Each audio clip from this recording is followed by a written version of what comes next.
Sup shredders, my name is Logan aka Spiderhands and welcome to SP Reviews, where today we have ourselves a track by an act named Endy Chow titled Stardust.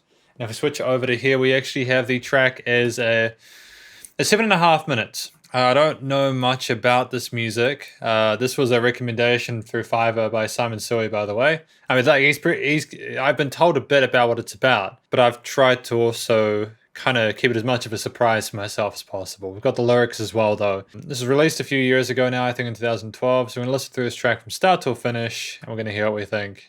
Let's go. Oh, interesting. We've got some strings down low, like a cello or something like that with the piano line. Really is no messing about, is there? It's straight into it. No intro core.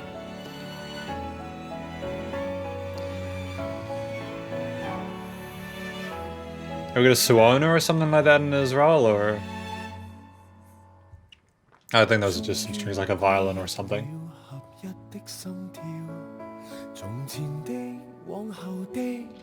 Yeah, because I don't speak Chinese natively, so we'll have a local translation at the end, which is gonna be all good.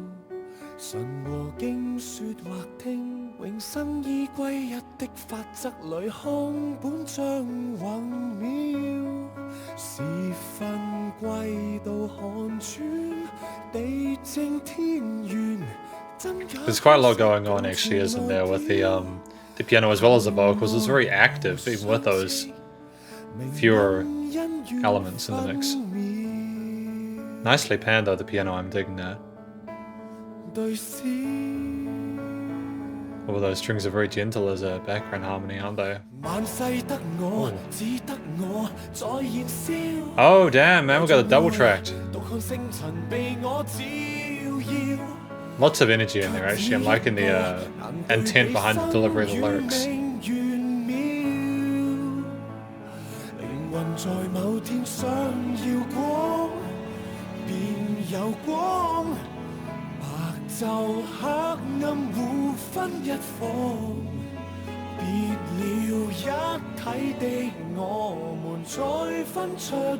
Oh damn, some harmonies up high. That's beautiful, eh? He's got a hell of a vocal range on him, doesn't he? Thank you, Simon Sui, for this recommendation. I appreciate it. I think this is going to well justify its 7.5 minute runtime. There we go.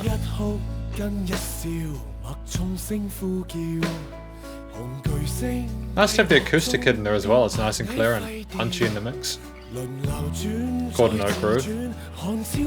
I know there's like some eighth notes happening on the hi-hats, but still.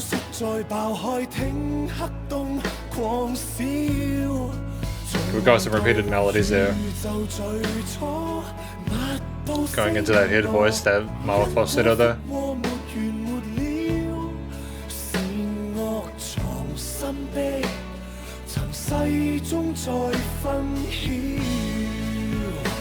Nice crash cymbal there as well.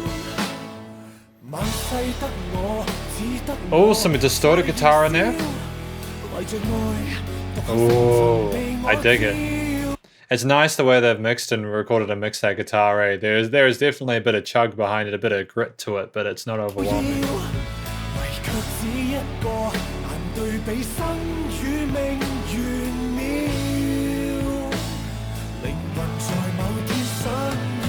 Kind of sounds like a ballad a little bit, you know? Like a bit of a ballad.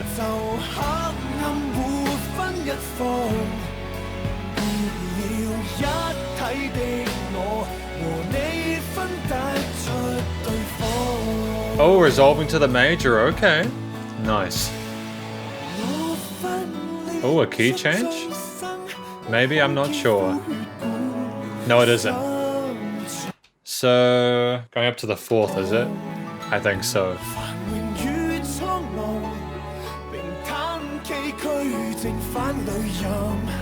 Oh, going to that minor there, the tonality. I dig it. Ooh, where are we going with this?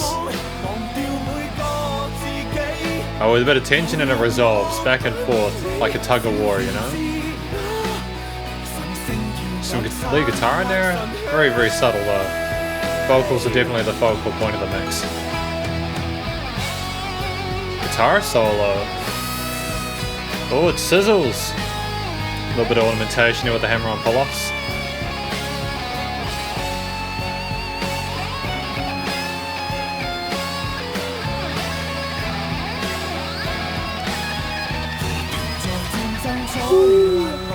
Okay. Whoa, I wasn't expecting that, and I don't know why I wasn't. We had that set up for like a classic rock ballad.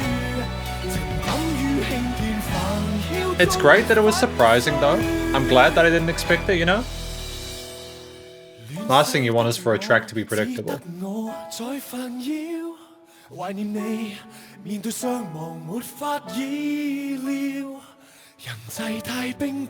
Very breathy. Great vocal technique. Knows his own power of his own voice.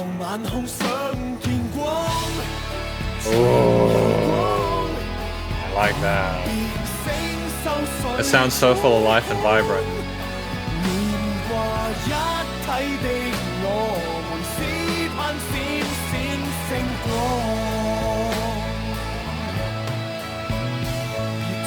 That bass guitar was nicely done in the mix as well. You know, like it's really easy to screw up a bass guitar tone, but Endy Chow nailed it with his production team. It's well, actually, I don't know how many people are involved. You know, I don't know whether Endy Chow is playing all the parts himself or not. It's probably been explained to me, but my memory is like a sieve.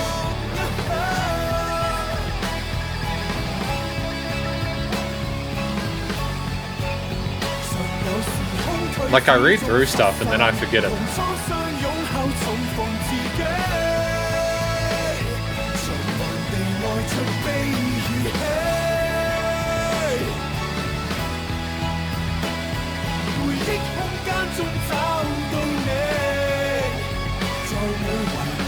Tremolo picking on the guitar, that lead melody, with the kind of frenetic snare drum work on the drums, and the stability of his vocal melody. Oh, a bit of a rise. Was there a bit of vocal fry in that last bit?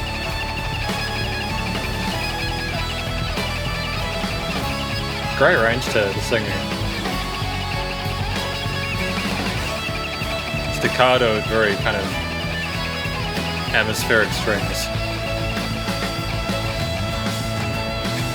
A great sort of pomp and circumstance to it that I think that is justified, I think.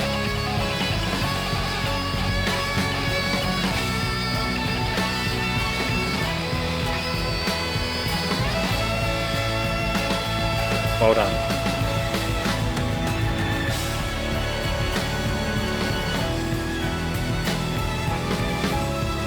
That percussion work is actually fairly technical. There's quite a lot of sass to that with Stardust. Got those ghost notes and rolls in there on the drums. This musical theme, this chorus, is carrying well despite the differences in the melodic elements in the leads and stuff like that. The overall groove works well for a 7.5 minute piece.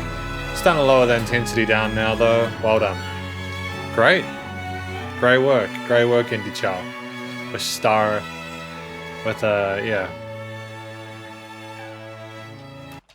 a Stardust. And the strings, the multiple string players bringing us out here to a quieter finish.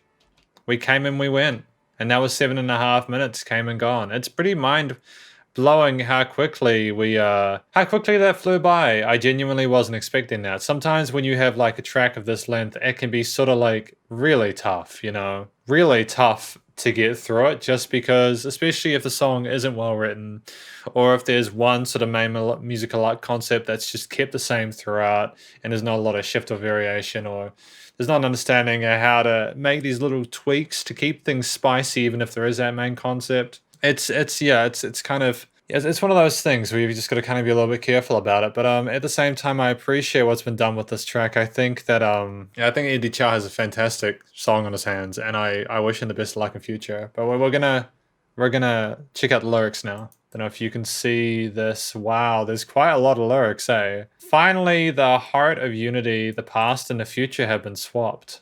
God and scripture, speaking or listening. This is looking very, very deep, and I'm not sure if I'll be able to get it. Eternal life comes from the lore of one. The actual truth of life is vast yet. So there's some juxtapositions going on in here. See through the seasons, time, earth, and sky. True and false, illusion and reality coexist in the inside. Love, hatred, and love do not conflict. These opposites just go here and back. For centuries I burn in loneliness, holding my love, I watch the stardust illuminated by me alone. So is this like from the perspective of God looking at the people that he's sort of created or trying to support and looking at it all burn? If there is only me, myself, making it difficult to compare the wonderfulness between lives. If the soul wants light one day, there will be light. Separating from a body, we can differentiate you and me. So he's saying that he doesn't have control over you, but if you want things to be better, then you've just got to ask for it. A sob, a smile, a call from the pulsar, the red giant closed his curtain. Wow, this is such incredible imagery evoked by this with respect to the galaxy and everything like that, and the different cosmic elements here. Every star repeats the first event of the universe, so just the time loops and you're just watching it all alone. For centuries I've been in loneliness, but there was only me, myself, making it difficult. If soul lights one day, I split the hero-skinned blood vessels and heart of all living beings. Forget to look up the sky. In the old days, you and I came from the holy, dazzling dawn. In war and disaster, humankind fights for peace. Emotions are shattered in a hustle and bustle of construction. That sucks. It's talking about how it's watched people kill themselves and build back up again, and the loop just repeats. Wanting to see light. Human relations are too frozen to call back. We're too far gone. We hope for the glittering stars to be reunited again. Don't cling to the three-dimensional world and march away hand in hand. There's still time and space to drive us apart. In each dimension, I verify the life and death of hundreds of billions of stars. It's really talking about the complexities of life and our existences in the universe from the perspective of someone that created it all. It's incredibly deep subject matter, but at the same time, I feel like it was well handled by Endy Chow. I think that this is incredibly intellectual music. And not in a way that I believe is patronizing. I think that, there's a lot of promise here for someone to not only write... Hang on a minute. Yeah, as far as I'm aware, Endy Chow is a songwriter. So he's written all this, and it's been played and performed and recorded. And how many people do you know that can write music this well was talking about this kind of subject matter in such an intellectual and stimulating and endearing manner? Because it's not done in a way that's patronizing or anything like that. It's done in a way where it's a genuine sort of an attempt to communicate in a way that's quite wholesome and endearing. And I know I've just said endearing twice, but I feel a sense of authenticity from it. As a singer, Endy Chow, as a songwriter, incredibly creative and intelligent. And I do enjoy the fact that this music exists, and I'm really glad it does. I think it's some of the most full sounding music I've heard. It looped incredibly well. I would say this is quite an important song for the people that follow Endy Chow. I think that that's completely justified. I think that the music, the instruments. See, you can tell I'm a bit tired. The instruments were played incredibly well. That guitar solo there, combined with the percussion, and the bass, and the strings, and the piano, and everything, and the vocals, and the harmonies, and everything, it's just stunning. There's so much going on in it, but it never becomes overwhelming. There's all these beautiful colors that illustrate well the ideas of watching the stars and the loop and everything like that. The song being that overbearing story to remind you of just what we are and where we came from. The recording, mixing, and mastering was done sensationally well. It's some of the best produced music I've heard from this genre. It just seems so damn near perfect that it surprises me, because I honestly don't get to... It's got a soul to it as well. It doesn't sound clinical and sterilized either. It's a beautiful song, and I'm really glad that I had the opportunity to listen to it. So thank you very much to Simon Suey for recommending this via a Fiverr request. But yeah, this is effectively my review of Endy Chow's Stardust. Endy Chow's Stardust. Hopefully you enjoyed the song. If you did, please do go Endy Chow some love via the various social medias. I believe they have YouTube and stuff like that. And stay cool and stay safe. And please also remember to support your local musicians and artists at this point in time, as they need the help more than ever with all the crazy stuff going on. Just before I go, I want to hear more music like this. I want to hear more people tackling tougher subjects like this in a nice, neutral, reasonable way without the bias of our own feelings, It's okay to feel stuff when we make music, but you can also discuss stuff that'll make people think. Philosophy is cool, man. It's awesome. And we can debate stuff with the music and have a great time with it. And Endy Chow is just showing it's a classy display. I don't think this is his only song that he's written and released, and I can completely understand why he has the platform that he has, because he deserves it. Please do support your local musicians and artists at this point in time, as they need the help more than ever with all the crazy stuff going on in the world. Catch you in the next review. Spider hands up.